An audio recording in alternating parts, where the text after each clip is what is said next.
자, 이제 백선특강 마지막 시간입니다. 나머지 10문제인데 최근에 출제되는 중개실무편 문제가 대부분 이 개별적 중개실무편에서 문제가 출제가 되고 있어요. 91번 주택임대차보호법에 관한 설명으로 옳은 것을 묻습니다. 1항 보증금의 전부 또는 일부를 월 단위 차임으로 전환하는 경우, 그러니까 월 단위 차임으로 산정률 제한에 관한 문제죠. 전환되는 금액의 연 1할과 한국은행에서 공시한 기준금리의 연 3.5%를 곱한이 아니라 연 2%를 더한이죠.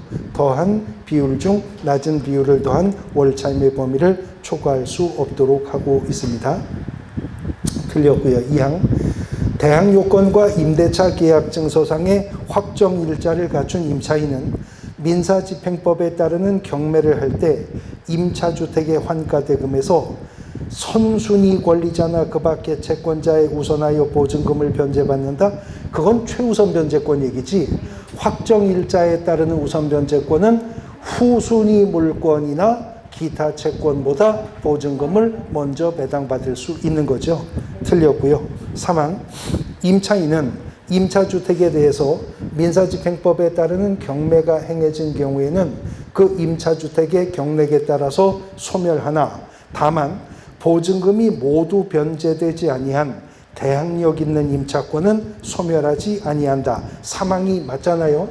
근데 문제는 어떤 임차권이 소멸하지 않는다고? 보증금이 모두 변제되지 아니한 어떤 임차권?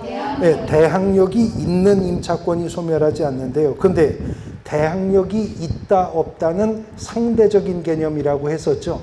그러면 임차주택이 경매 처분되었을 때 낙찰자에게도 임차권을 주장할 수 있는 대항력이 되려면 이 대항력이 무엇보다 앞서 있어야 되는 거예요? 예, 말소 기준 권리, 소멸 기준 권리보다 대항력이 앞서 있어야 한다는 것이죠. 그럼 소멸 기준이 되는 권리가 뭐가 있었었나요? 압류, 가압류 등기가 소멸 기준이 될 수 있었죠. 또 저당권이나 근저당권이 소멸 기준 권리가 될 수 있었죠. 또 가등기 담보 등에 관한 법률 13조에 따르면 담보 가등기는 경매 절차에서는 저당권과 같은 걸로 보죠.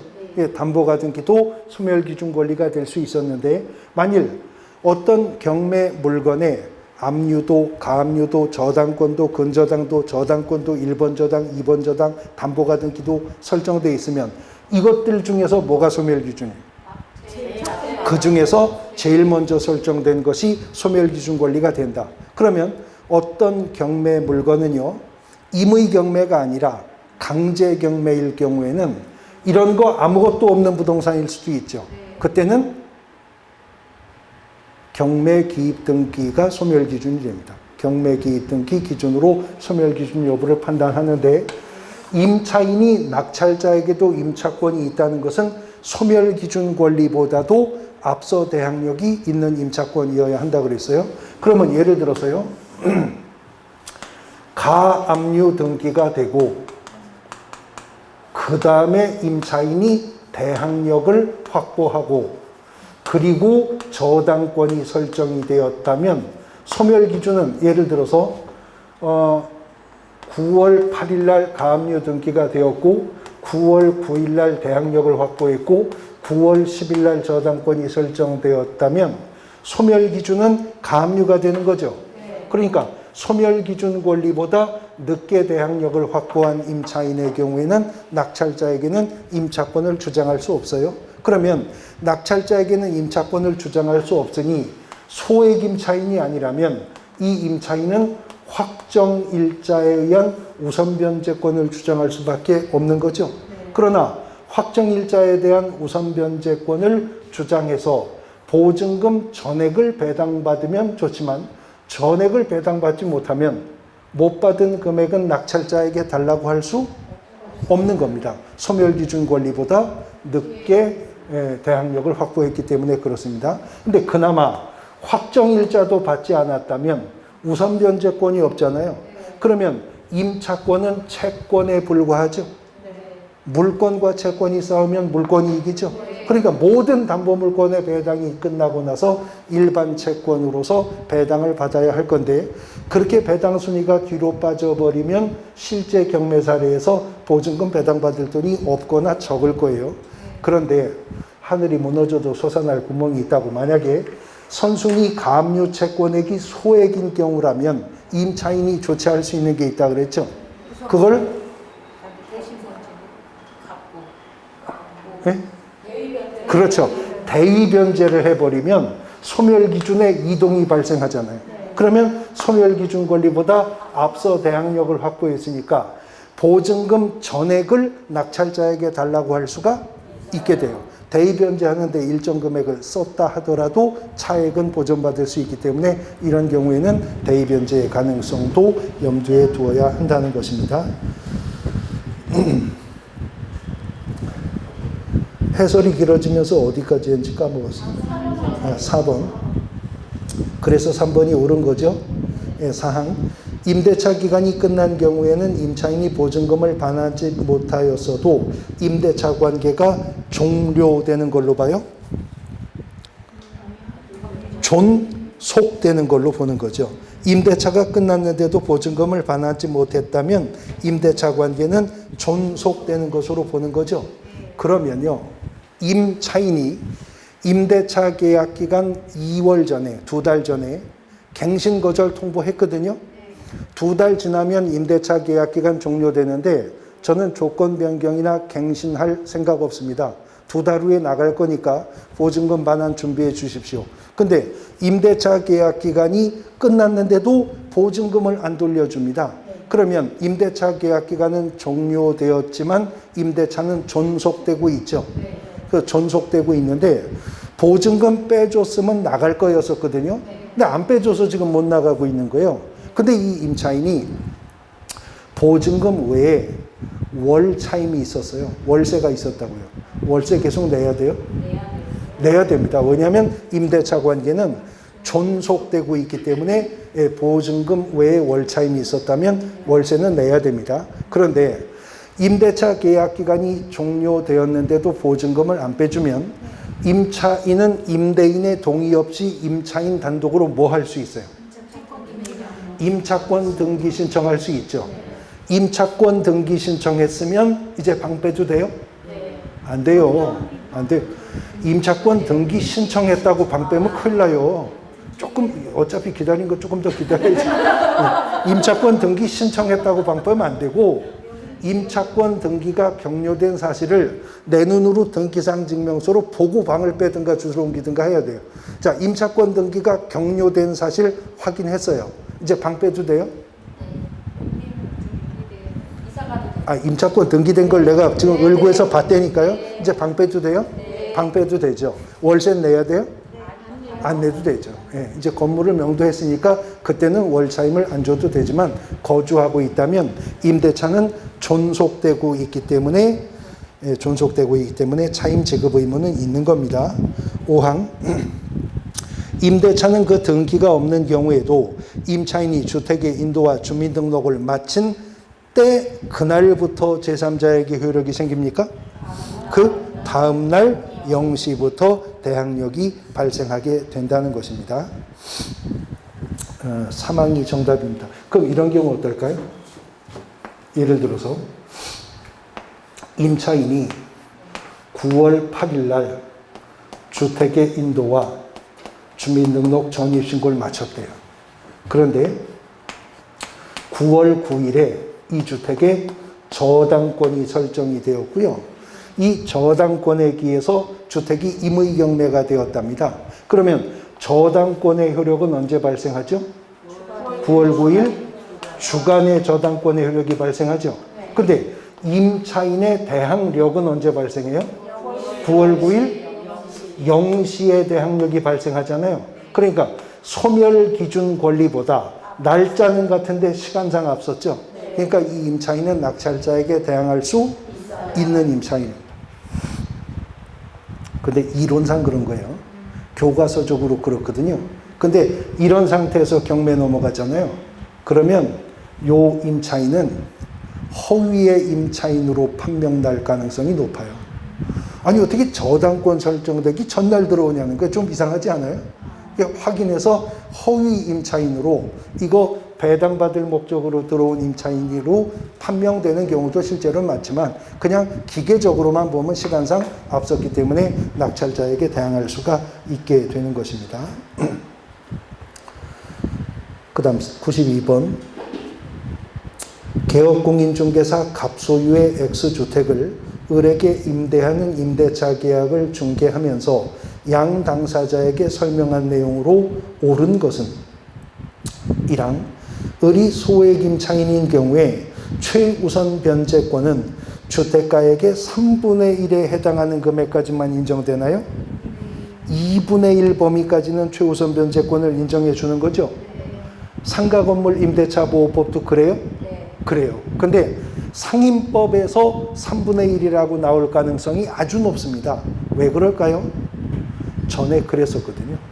전에는 주임법은 2분의 1, 상임법은 3분의 1 범위 내에서 최우선 변제를 인정한다고 하다가 주임법에 따라서 상임법도 개정되어서 2분의 1이 된 거예요. 그런 게 또 있는데 주택임대차 보호법상 임대인이 임차인에게 보증금의 증액을 청구할 수 있죠. 몇 프로? 5%를 초과하지 않는 범위 내에서 증액 청구할 수 있죠. 그런데 상가 건물 임대인도 상가 임차인에게 증액 청구할 수 있죠. 몇 프로? 20분의 1이니까 그것도 5%죠. 그것도 같네요. 같은데요. 주임법은 예전부터 5%였어요.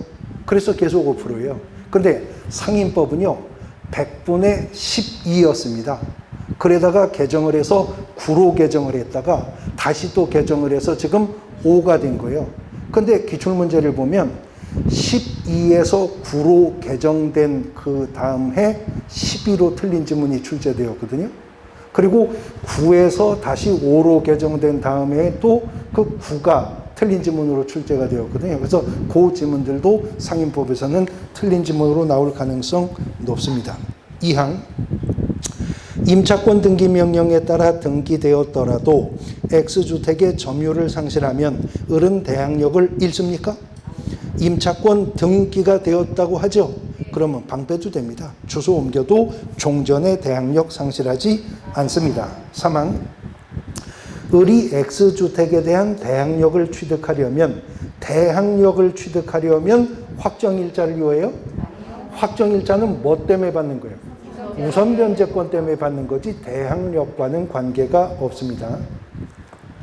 그런데 확정일자는 대항력과는 관계없죠. 근데 우선 변제권은 대항력과 관계 있어요? 있어요. 대항력이 있다는 전제하에 확정일자를 받아야 그날부터 우선 변제권이 생기는 거니까. 4항 을이 대항력을 취득한 후에 X주택이 병에게 매도되어 소유권 이전 등기가 격려된 다음에 을이 주민등록을 다른 곳으로 옮겼다면 병의 임차보증금 반환 채무는 소멸한다? 보세요. 을이 대항력을 취득한 후에 X주택이 병에게 매도가 되어 소유권 이전 등기가 격려되면 그 순간 병은 소유권 취득과 함께 임대인의 지위를 확정 승계받았죠. 이미 임대인의 지위는 병에게 넘어갔기 때문에 병의 보증금 반환 채무 소멸하지 않습니다. 5항 을이 경매를 통해 X주택의 소유권을 취득하면 자 임차인이요. 임차주택이 경매 처분되었을 때 매수 신청할 수 있어요? 할 수 있죠. 그럼 거기서 소유권을 취득을 하면 그러면 을이 소유권을 취득하면서 임대인의 지위도 확정 승계받게 되는 거네요. 그래서 을이 보증금을 반환해줘야 할 사람이 누구예요? 자기예요. 그럼 보증금 반환을 어떻게 해요? 오른손에서 왼손으로 이렇게 줘요? 보증금을 반환해줘야 될 임대인의 지위를 승계받았는데 내가 보증금을 반환해줘야 될 대상이 나예요. 그러니까 임차권은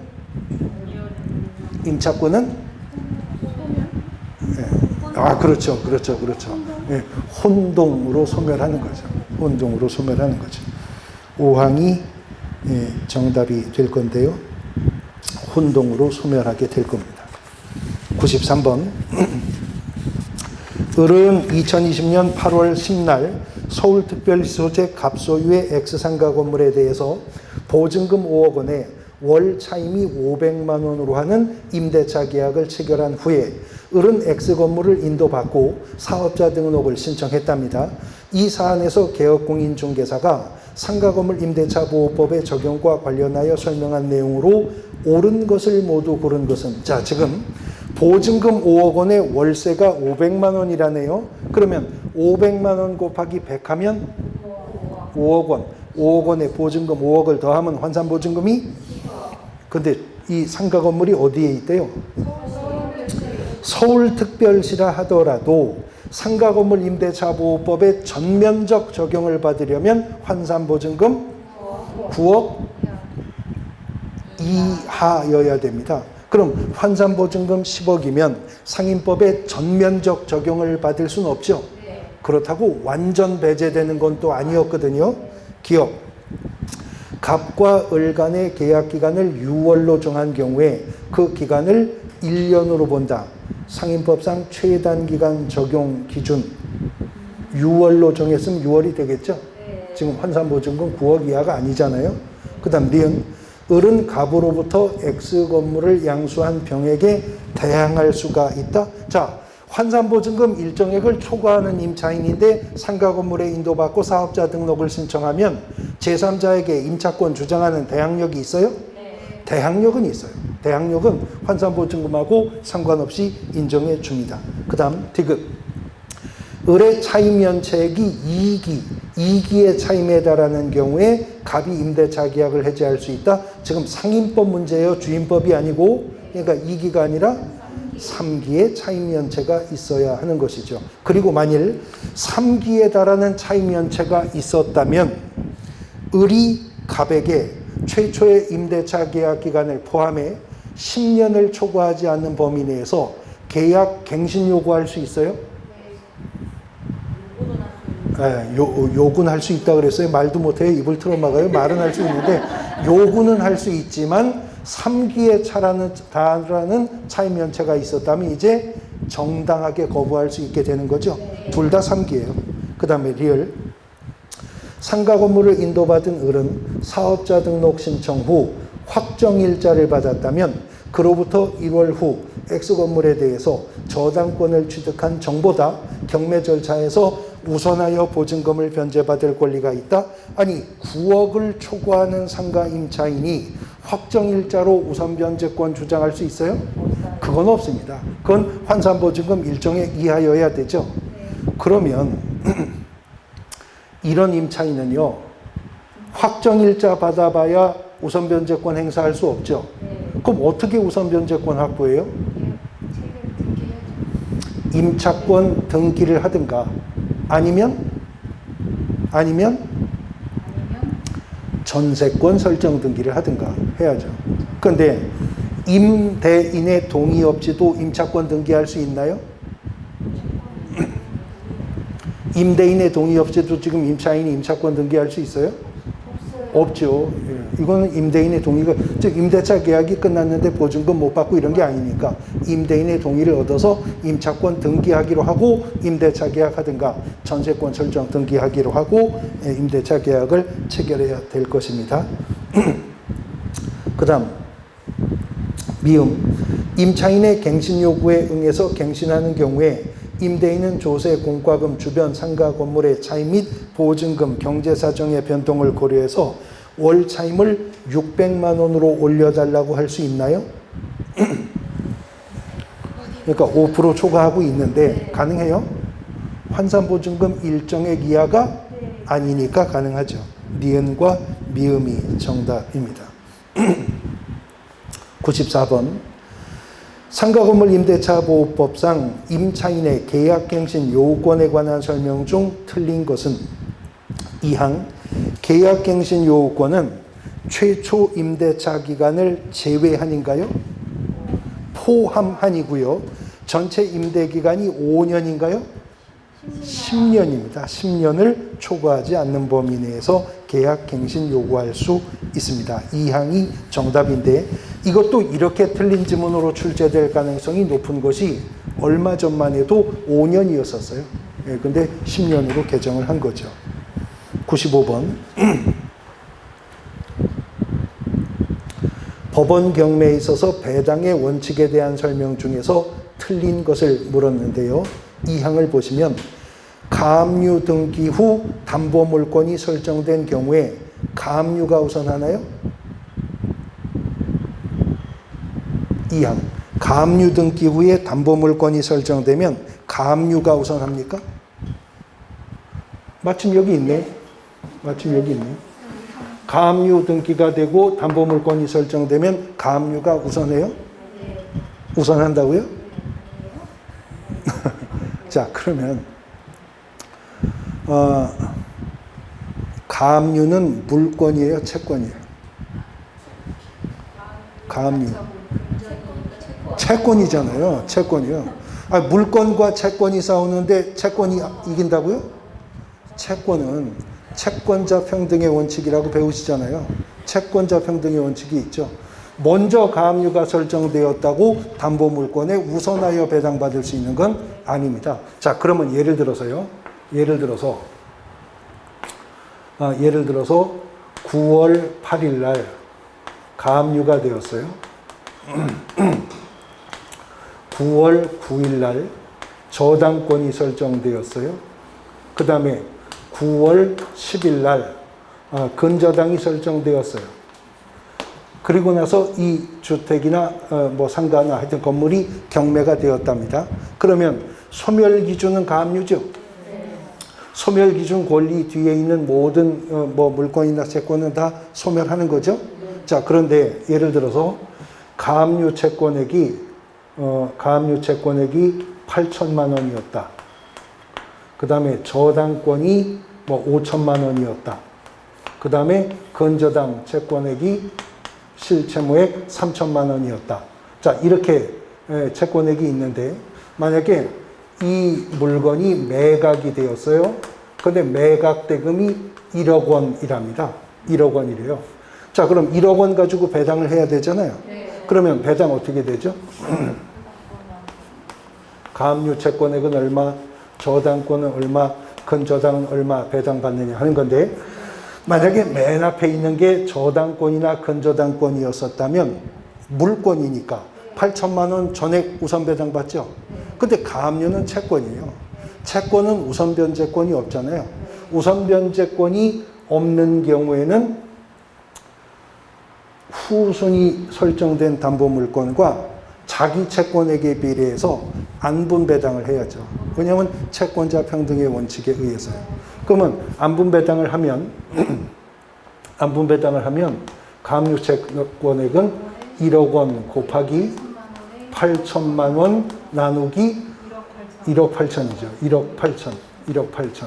그럼 얼마죠? 아니 1억 6천인가? 네. 세 개 다 더하면 1억 6천. 이렇게 해서 안분 배당한 금액. 이렇게 해서 안분 배당한 금액. 이렇게 해서 안분 배당한 금액이 배당액으로 확정되는 겁니다. 자, 그런데 뭐 사례가 나온 김에 그러면 예를 들어서 매각 대금이 1억 5천만 원이었다고 한번 계산을 해볼까요? 매각 대금이 1억 5천만 원이었었다면 계산해 보면 가압류는요 1억 5천만 원 곱하기 가압류 채권액은 8천만 원 나누기 1억 6천입니다. 그러면 얼마죠?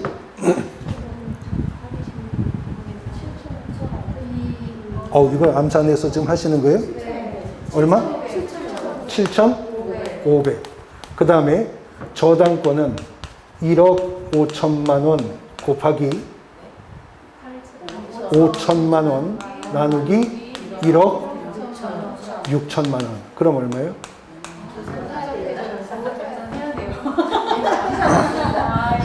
아니, 계산을 칠판만 쳐다보면 나와요. 이걸 들고 눌러봐야 될 거 아니에요? 눌러봐요.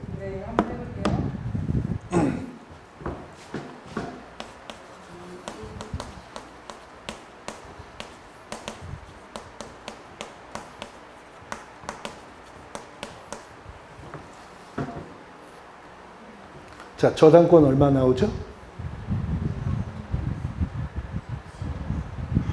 한 4,687만 5천. 아, 4,687만 얼마 나와요? 뭐, 그 다음에 근저당은? 7,500에서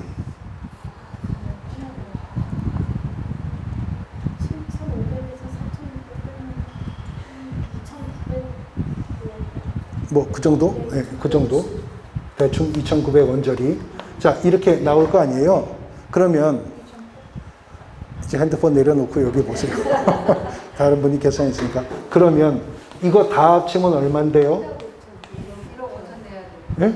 1억 5천. 그렇죠. 1억 5천 가지고 지금 이렇게 해서 자기 채권액에 비례해서 안분 배당을 한 거잖아요. 이걸로 끝나는 게 아니고, 지금 가압류는 채권이기 때문에 우선 변제권이 없어서 뒤에 설정된 담보물권들과 안분 배당했죠.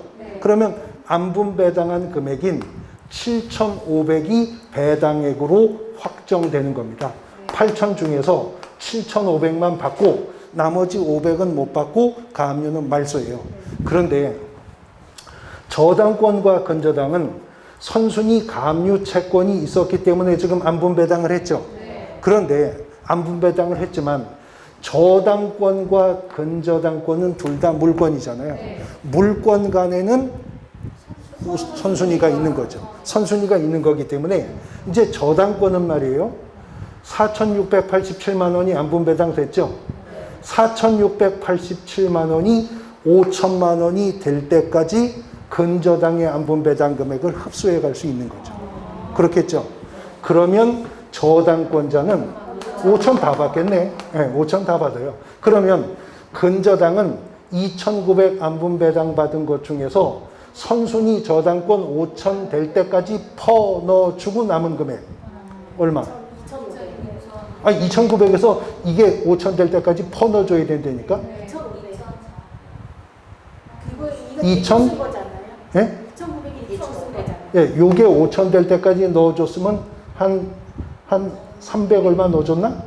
그렇죠. 그러니까 2,600 얼마 정도 될 거예요. 2,600 얼마 정도. 이렇게 해서 배당 금액이 확정될 거라고요. 그러니까 가압류가 먼저 설정되어 있으면요.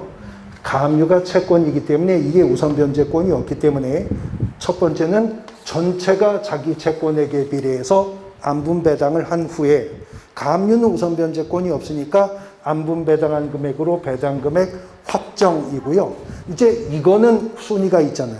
그러니까 선순위 담보물권이 자기 채권액을 만족하도록 후순위 담보물권에서 흡수 배당을 합니다. 그리고 자녀액이 후순위 물권이 배당액이 될 거예요.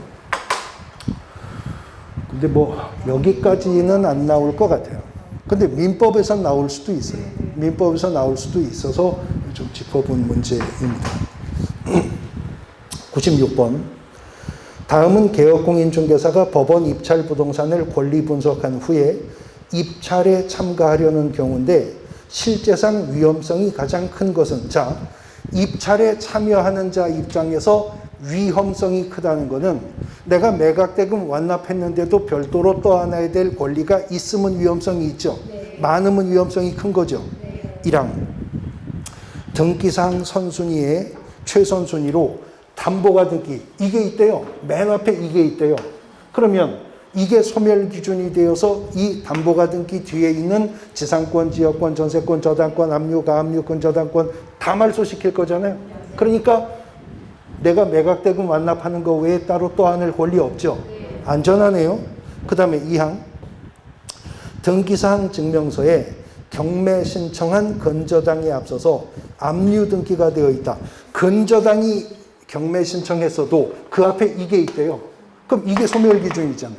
그러면 소멸 기준이 맨 앞에 있으니까 따로 인수해야 될 게 없죠. 안전하네요. 그 다음에 3항 최선순위 저당권자에 앞서 확정일자 임차인이 있는데 배당 요구를 했대요. 그러면 후순위 물권이나 기타 채권보다 보증금 전액을 배당받으면 임차권은 소멸하겠죠. 근데 어쩌면 보증금 전액을 배당 못 받았다면 일부 금액은 낙찰자에게 주장할 수 있어요. 그러니까 약간의 위험이 있습니다. 내려가다가 없으면 돌아와서 이거 잡을 겁니다. 지금 약간의 위험은 있어요. 그 다음에 사항, 등기사항 증명서에 경매를 신청한 저당권에 앞서 배당을 요구한 전세권이 있다. 자, 용의권인 전세권이 저당권에 앞서 있다면 인수되는 게 원칙이죠. 그런데 최선순위 전세권도 배당 요구한 전세권은 소멸하는 거죠. 소멸합니다. 낙찰자가 인수할 필요 없습니다.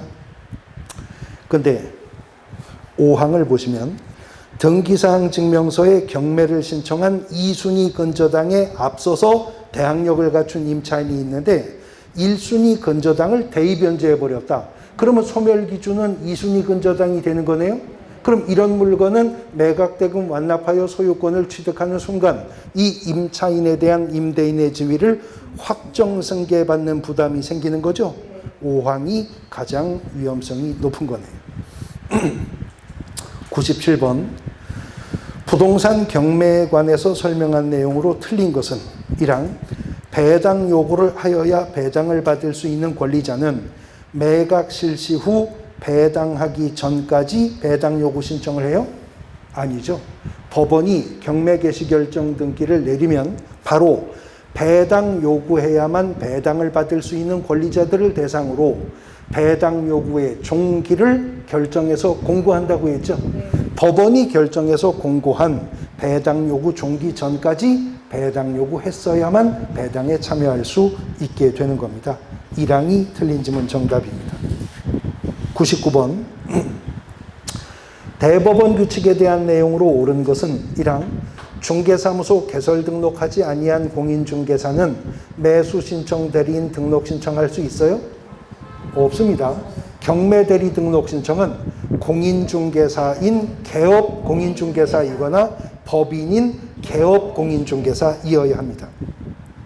2항 보수지급 시기는 매수신청인과 매수신청 대리인의 약정에 따르며 약정이 없을 때에는 매각대금 지급이 완료된 날 주는 건가요?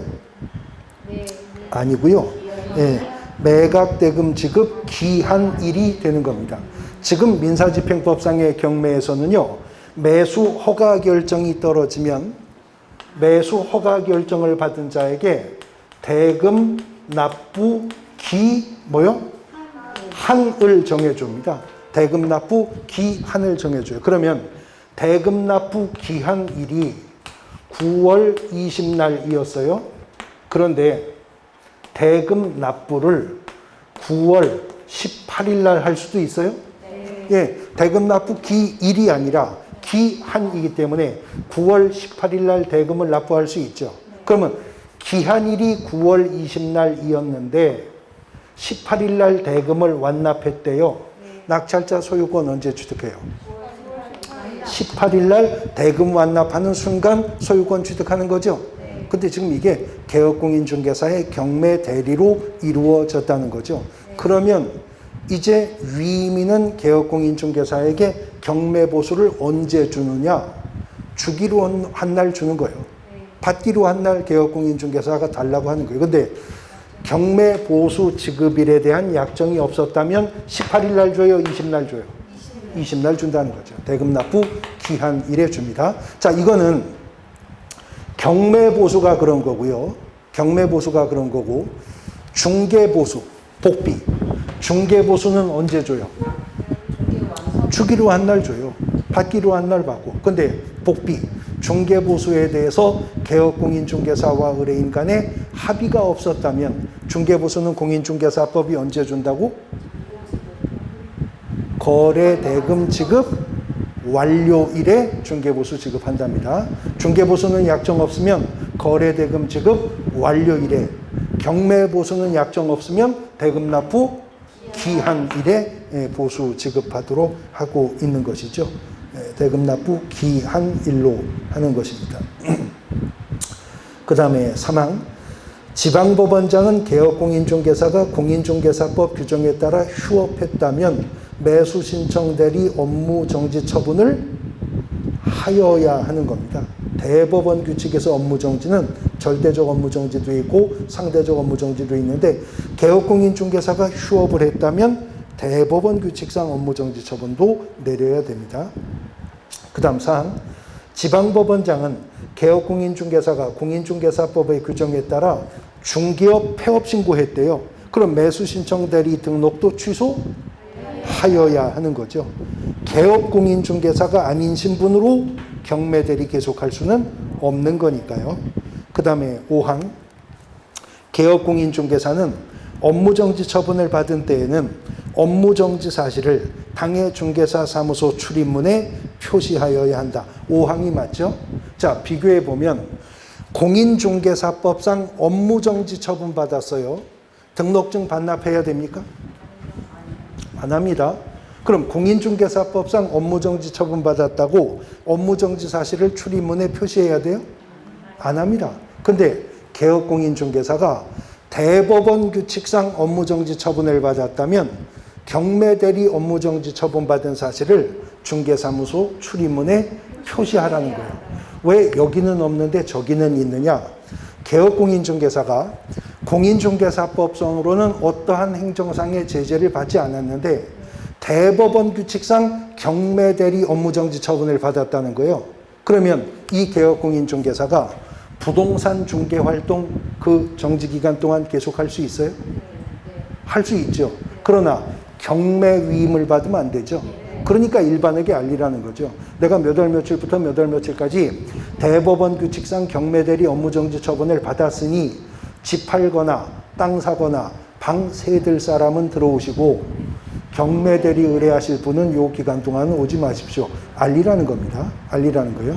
자, 그럼 이번에는 개업공인중개사가요, 공인중개사법상 중개사무소 개설 등록 취소 처분을 받았어요. 그러면 뭐 해야 되죠? 등록증 반납해야죠. 언제까지? 7일 이내 반납해야지. 안 하면 100만 원 이하의 과태료요. 등록증은 7일 안에 반납해야 되고요. 그 다음에 또 뭐 해야 돼요? 또 뭐 해야 돼요? 그렇죠. 지체 없이 간판 철거해야 돼요. 아예 간판을 내려야 돼요. 왜냐하면 이제는 중기업이고 경매대리고 아무것도 못하게 돼버렸어요. 그러니까 간판 내려야 돼요. 근데 이번에는 개업공인중개사가 공인중개사법상으로는 아무런 제재를 받은 게 없는데 경매대리만 취소가 되었습니다. 그러면 중기업은 계속할 수 있어요? 근데 경매대리만 못하잖아요. 그러니까 대법원 규칙이 뭐 하래요?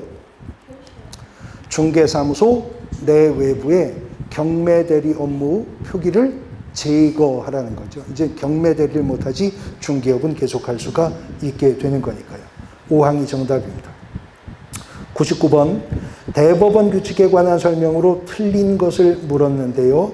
5항을 보시면 지방법원장이 매수신청 대리인 등록을 한 개업공인중개사에게 업무정지 처분을 하는 경우에 대법원 규칙상의 업무정지는 6월 이하가 아니라 1월 이상 2년 이하의 범위 내에서 내려집니다. 2년까지도 가능합니다.